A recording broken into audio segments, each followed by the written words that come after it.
What is going on today, guys? Tomcat here, and just to let you guys know, if you would like to see these episodes of Stock vs. Tuned and Tuned vs. Tuned happen live, make sure you check out my Mixer channel. A link will be in the description box below. AP1 S2000 versus AP2 S2000, Tuned versus Tuned. I am down for that. 9,000 RPM! This is my S2000. My S2000. If you've watched the S2000 review by Regular Car Reviews, you'll know what that's referencing. Even to drive stock, it's like super tight and well sorted. Oop! Yikes.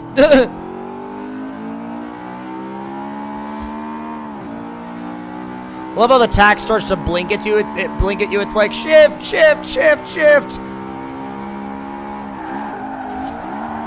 Oh, easy does it. Hi.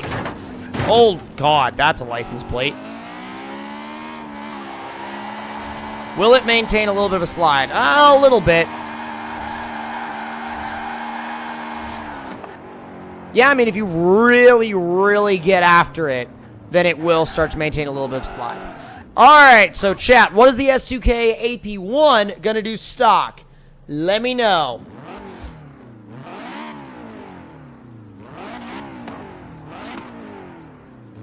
Let me know. 135, 120, 150, oh god, 129, 110, 111. I have a feeling it's gonna be in the 130s for the stock AP1, but we'll find out in 3, 2, 1, go!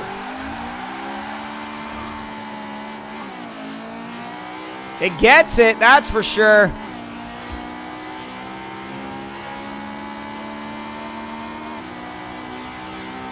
Come on, go, go, go, go, go! Bruh! No!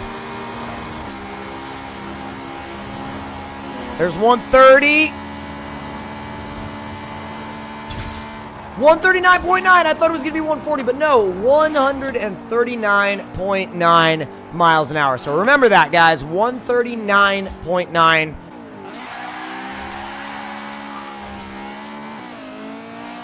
It definitely feels a little bit more angry, like with the way it revs out. I don't know. It just seems to have a little bit more like forward motion behind it, if that makes any sense. Oh, jeez. Ah!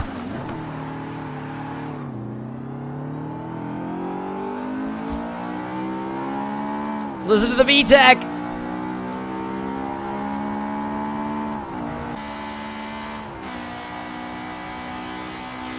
Will that arrow hold it back enough? I don't know. Wow, 135.9. So the AP1 was like a good 4 miles an hour faster. I feel like this thing's being held back on the top end by the arrow a little bit, but big oof. All right, so we're going to go ahead and head back to the house. We're going to build this car, and we're going to build the AP1, both built all the way out, and see what they're fully capable of once they are built, like, to the fullest extent we could possibly build them to.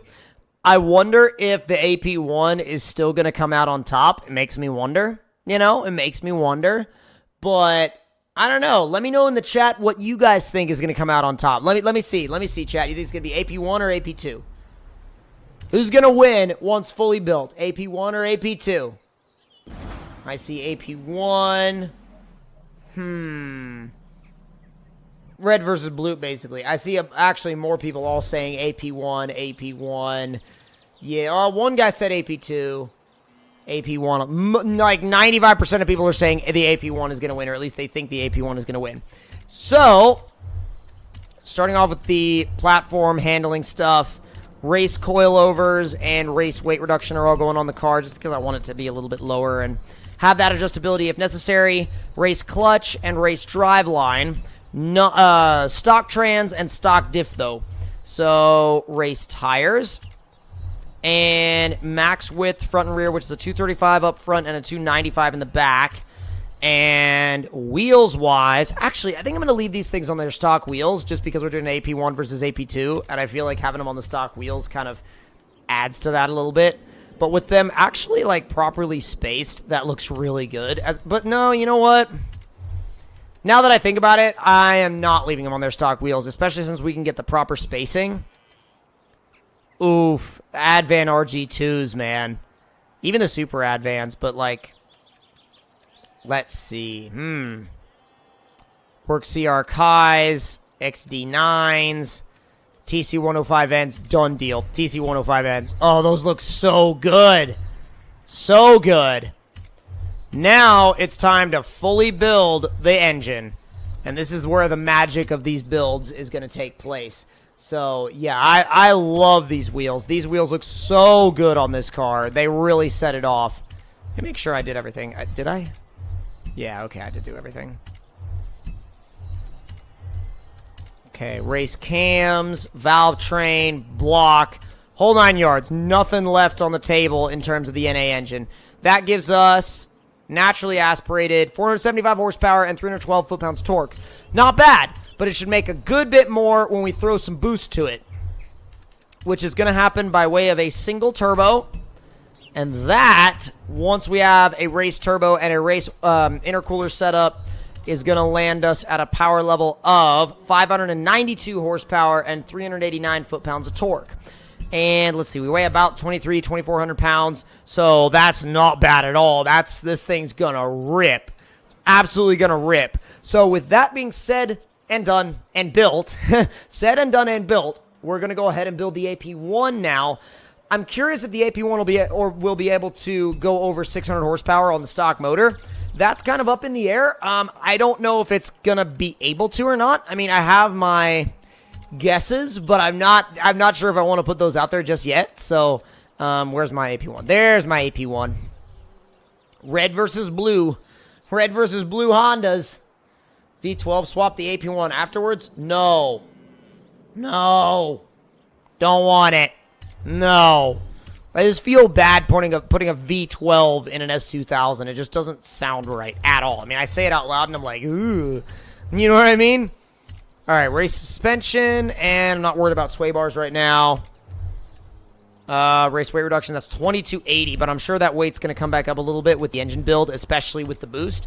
Race clutch is going in, as is the race drive line. Trans and diff are staying stock, which means since it's an AP1, then we're going to blow the diff up. Not really, but some S2000s have had diff problems, and I don't know why. It's just kind of like a weird thing. So 235s up front and 255s in the back, so not as meaty of a tire. And on the AP1, I'm going to put, instead of TC105Ns, I'm going to put TE37s on the AP1. And then I'm going to bump them up to a 17 for square 17s, and then I'm going to fix that offset and fix that offset. So there we go. That's not bad at all. And then now, wait, we haven't done the motor yet. Okay, yeah, no, we definitely haven't done the motor yet. So with the engine fully built, with the F20 fully built, I feel like because Forza likes stuff that revs high, I feel like it might make a little bit more power, NA, I don't know, than the F22. We'll have to see. All right, let's see. 494 horsepower and 310 foot-pounds of torque, NA. Okay, stroked out to a 2.3 liter. I didn't even check the displacement on the other one. I'm not going to throw the wide body on it just to keep it, on a similar playing field, you know? And then I'm going to go back and build the turbo setup all the way out. Intercooler setup all the way out. 613 and 384. Ooh, we got a ripper on our hands, and I think it weighs less. So our first run, as we did stock, is going to be in the AP1, and our second run is going to be in the AP2. So I'm thinking the AP1 is going to be the king here. I really think the AP1 is going to be the king here, and I don't think there's going to be anything to stand in its way of being the king here either. I think it's going to walk all over the AP2 in a straight line. I really do. And this is coming from an AP2 owner, mind you. Sounds angry.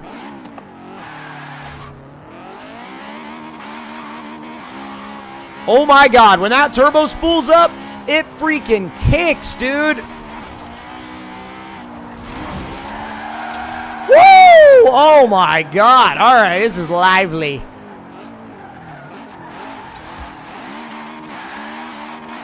Like, it is lively and it is properly fun. Oh boy, you got to stay on top of it though. You have really got to stay on top of it, man. Holy crap.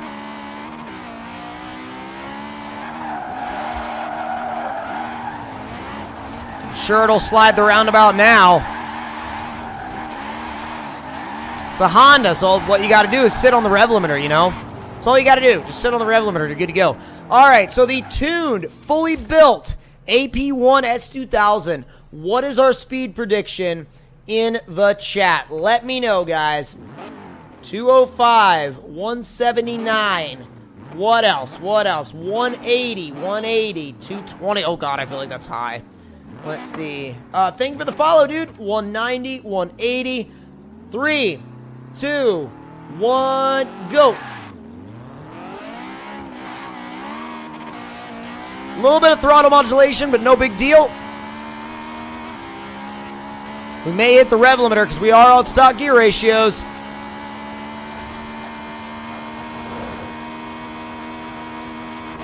Yep, maxing out the stock gearing at 182 miles an hour. Well, we maxed out at 183, but we hit the trap at 182.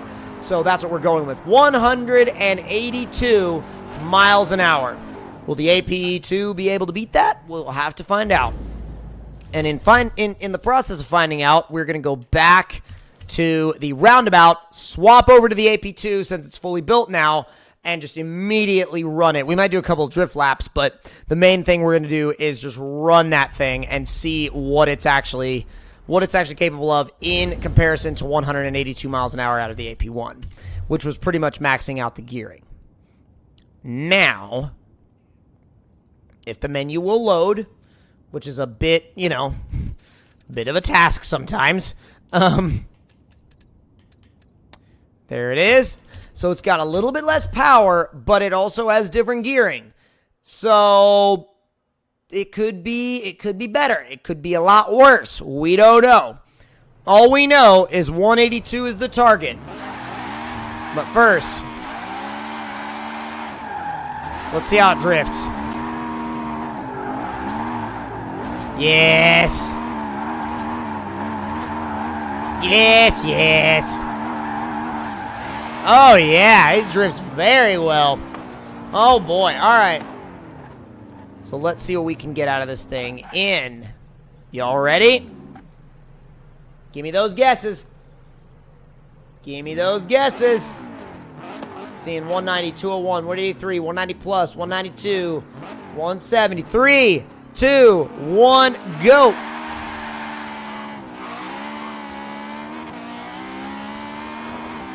There's 100. There's 110. There's 120. Oh my God. There's 130. There's 140. There's 150. Into sixth. The acceleration is savage.